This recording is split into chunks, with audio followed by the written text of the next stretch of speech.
Hey, what's going on, guys? How are we doing today?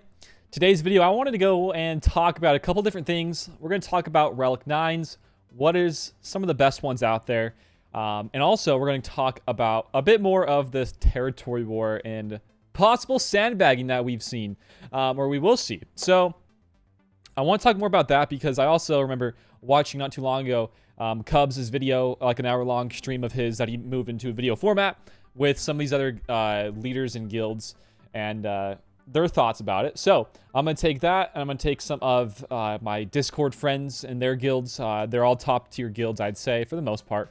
And just talk about that for a little bit and talk about sandbagging and their matchups. Is it, like, legit? Is it, like, are they good matchups, or are they fair, or what? Like, let's just see them. So let's talk about Relic 9s first. So let's go hop over here into the game. If you guys are like super whales or krakens, I guess is what we like to call them in the game, right? You're gonna probably already have a Relic 9. So a lot of people like to go for fleet first. I mean, these are pretty simple ones to go for. This is not gonna be a video really all about Relic 9s and which is the best one, because this is like $150 to get a Relic 9 right now in the game. But if you were able to get one either with the packs or just over time in Territory War as we get more of the Relic 9 materials, here's a few that I would maybe recommend. So first thing, the first one is going to be Pia. I mean, this is a pretty simple one. You know, it's for fleet. It helps even more so in fleet mirror matches and just in general. This is a guildmate of mine. He has a Relic 9 Pia, and what does that mean? Well, let's go over to his fleet. So the Executor, I think before Relic 9 at Relic 8 was 192. So let's see how fast it is now. 194, so you get 2 extra additional speed added on, and that makes him one of the fastest ships in the game. And he's a capital ship, so definitely a huge investment. I would say you set one of those down in GAC or even in TW, and you're going to get almost a guaranteed hold every single time. That is probably the ultimate Relic 9 right now because of just how good this fleet is already. And if you add that on, he's going to go first regardless. And yeah, definitely going to make it a very, very hard, even more so than it was in the past, capital ship and fleet to kill with the bounty hunters. So you got that. I wouldn't really bother talking about fleet for a second. I wouldn't really bother with really any other fleet commander for capital ships. Not even negotiator, not with GK or anything like that. So if you want to talk about the other fleet members for like the Executor, perhaps, I wouldn't really even bother Relic 9s for those guys either. Maybe for the Razor Crest. And the reason why is because in most mirror matches, if you have a higher Relic Beskar Mando, then it does make it a bit easier. But even then, it's kind of just RNG dependent. You know, it's not really going to do much good for you in the long run. It just really depends on who goes first in the mirror match. And if you have a faster Piet, then it's going to go first, and you're going to win almost every single time. But not to say this is not a bad Relic 9. I just say it's not the one I would probably go for first. So first one I'd probably go for is Piet. And then coming back here to characters, GLs. GL's definitely going to be the next one to go for. I would say if you're really trying to maximize your Relic 9s and try to even them out, I would go for really only maybe 1 or 2. And these ones I would go for going to be Ray and Master Luke. So these are like going to be pretty big ones, especially considering the fact that tanks with Relic 9 get a lot of nice bonuses. Most of tanks' mastery is centered around protection or just their viability of being a bit more tanky and durable. So like this guy has 120k health and 100k protection. So he's a pretty fast guy. And with Master Luke in particular, you get a bit more critical avoidance. So if you have a CA arrow, you can be, I think, upwards of 65% critical avoidance, which is very nice. But also, this is more of an offensive character, right? So you don't have to have this guy Relic 9 for offense. This is just something that I would say is the best investment, I would say, for a Relic 9 GL. And that's the next one here I want to go after is Ray. This one I feel like is it's a bit better in some ways because this is a bit more of an offense or even a defensive GL. And right now, with Commander Ahsoka in the game, I think this is a very, very good GL to get with Relic 9 because her mastery, she's an attacker, but she does get a bit more offense. and also, of course, more health. So Relic 8, this is this guy's stats, 211k health, and the offense is around that. But if you were to do the compare tool with the hotbot feature, you can see that if you compare Relic 8 to Relic 9, you get almost an extra 1,000 extra offense, which is a pretty big deal for Rays. And also, considering the fact that we have Commander Ahsoka in the game right now, with her unique on her own path, she gives out even more offense to these other guys, and also more health and defense. So, just imagine like a Relic 9 Ray with even that much more health and defense and offense. I mean, that's a scary thing right there. I would not like to fight that. Really, I would not. That's really one team right now in the game besides Master Kenobi that I would hate to fight is a Ray with Commander Ahsoka. That is just a not fun team to fight. So it's a very scary team. So outside of those couple GLs, not really, not really like too dead set on any other Relic 9. Really not really a huge concern of mine. I would say, though, after a few of those that you might get Relic 9, this is like way down the past, or way down in the future. Maybe for a different video, I'll talk about the next ones. But I would definitely go for a tank. I think really all of the Sith Empire team is a very, very strong Relic 9 team, because they all are already very strong as is before Relic 9, even Relic 8 or 7. But if you add on that Relic 9 to some of these guys, you're going to make it just that much more of a pain in the butt, especially since these guys are a lot better on defense now after some of those changes to the other characters. For instance, Relic 9 is, not Ahsoka, Relic 9 Basilisk on Fallen. It's only Relic 5, but a Relic 9 can have upwards of 130k health with 60 to 70k protection. And then you even get more of this critical avoidance off the mastery. So you can really have 65% or so, like 60% plus critical avoidance on top of that extra health and protection. Good luck trying to kill that BSF, guys. So that's one. And then also Malik. Malik is a boss at Relic 9 because he's a tank, of course. You get even more of this health and protection. I think I saw in a compare tool, I saw like around 200 and something K protection on a Malik, which is insane. And that's not even to talk about his health. So you could be even that much higher of a survivability on this tank. And of course it's Malik, so just going to be that much more beefy. I think that is a great Relic 9. I probably wouldn't go to the extent of a Darth Revan, but if you're going to go for BSF and Malik, why not throw in Darth Revan?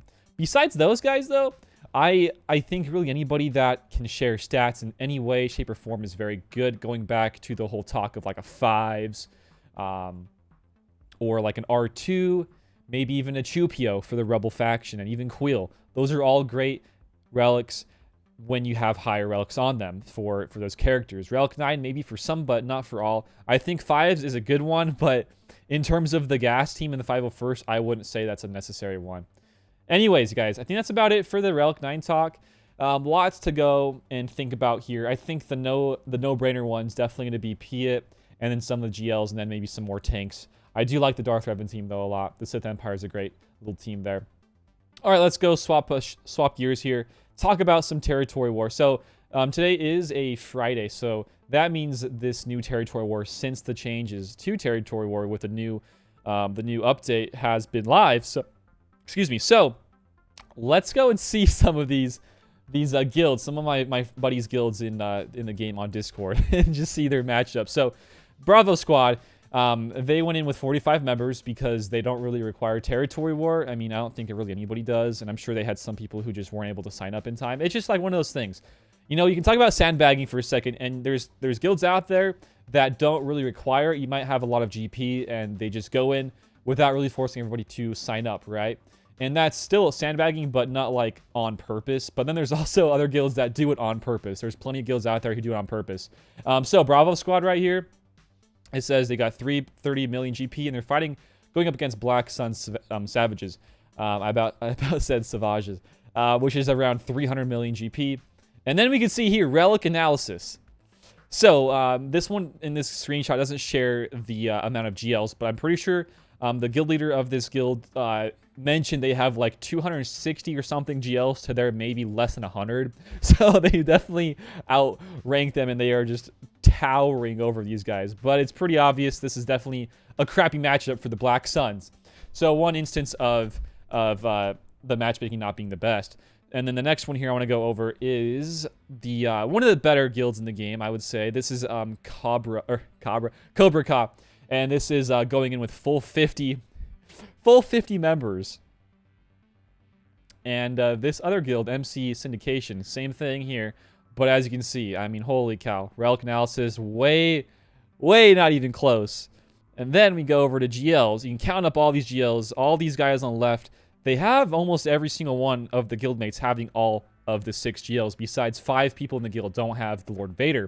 And then you come over to the other side here with the MC guys, and they only have 17 with Lord Vader, and then some of them don't even have all the other GLs. So, definitely a bad matchup here. And this isn't even really a sandbag. This is just another instance of poor matchmaking. So I'm not really going to go too much into something like this. I'm going to talk more about the actual sandbagging. I think they mentioned somewhere along that last post with Territory War is that they're going to change it. If you like are on a losing streak, they're going to make it so you are going to get matched up with somebody that is more of an easier win for your guild. So that way it kind of evens out those distribution. I can't say the word distribution of Relic 9 materials, so you're not all having such a low amount of them. And then here's a little funny thing I want to show right here. Sand people. This kind of goes in with like the sandbagging. I thought this was funny. I want to show it. I actually would love a portrait like this. I'm not sure if this is actually in the game or not, but I just love this. Purposely join a territory war with less than 50 members in order to ensure victory. The sand people frighten easily, but they'll be back and into fewer numbers. All right. That's a good one. I like that. I'm not sure who shared that with me, but I love that. All right. So there's a couple instances of it, and going to talk about some of, I want to say it was Cubs' stream or video or whatever you want to call it. There's a lot of different guilds on that. I'm not really sure if it's like something people are doing right now. I think there is, but definitely there are guilds who are out there coordinating these territory war matchups. So like people are sitting out. And it's a thing out there trying to maximize the rewards for the Relic 9. I should really pull up the Relic 9 you get for like winning in different divisions, but I mean you can either do that, or you can just play it as normal and just go with like a full 50 and get the rewards that way. I want to say for my guild and my territory war, I'm not going to go in. I'm not sure if people are setting it or not. I don't want to give away anything for territory war, but I'm pretty sure in my guild we have to set a lot more teams, which means we are kind of left with setting those B tier teams and almost cheesing the entire board. And that's just not something that we all like doing, especially in Territory War. So I think I'm fighting, or my guild's fighting Wolfpack. Yeah. So we're fighting Wolfpack. So it's just like one of those things that we're going to have to probably adjust to. Anyways, I think that's about it for that. There's guilds who are struggling in the matchmaking right now still. And I think it's even worse than it was before, in my opinion. I'm not really that big of a guy in Territory Wars, so I'm not like leading these Territory Wars with setting teams or finding out these teams to set. I just participate where I can.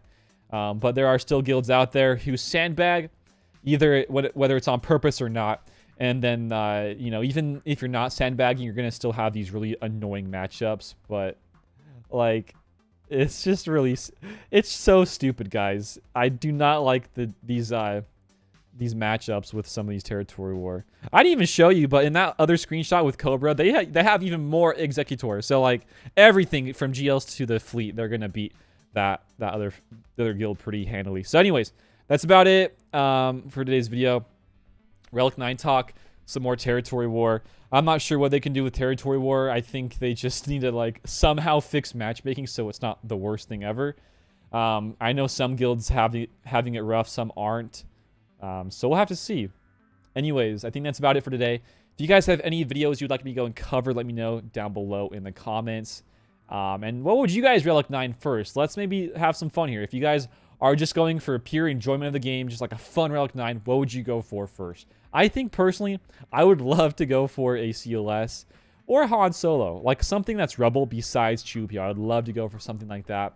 I think that'd be a lot of fun. Maybe some bounty hunters as well. Maybe like a Jango Fett, Relic 9, or Boba Fett. Anyways, that's about it. Let me know you guys down below. And until next time, I will see y'all later. Peace out, and have a good one. See you guys.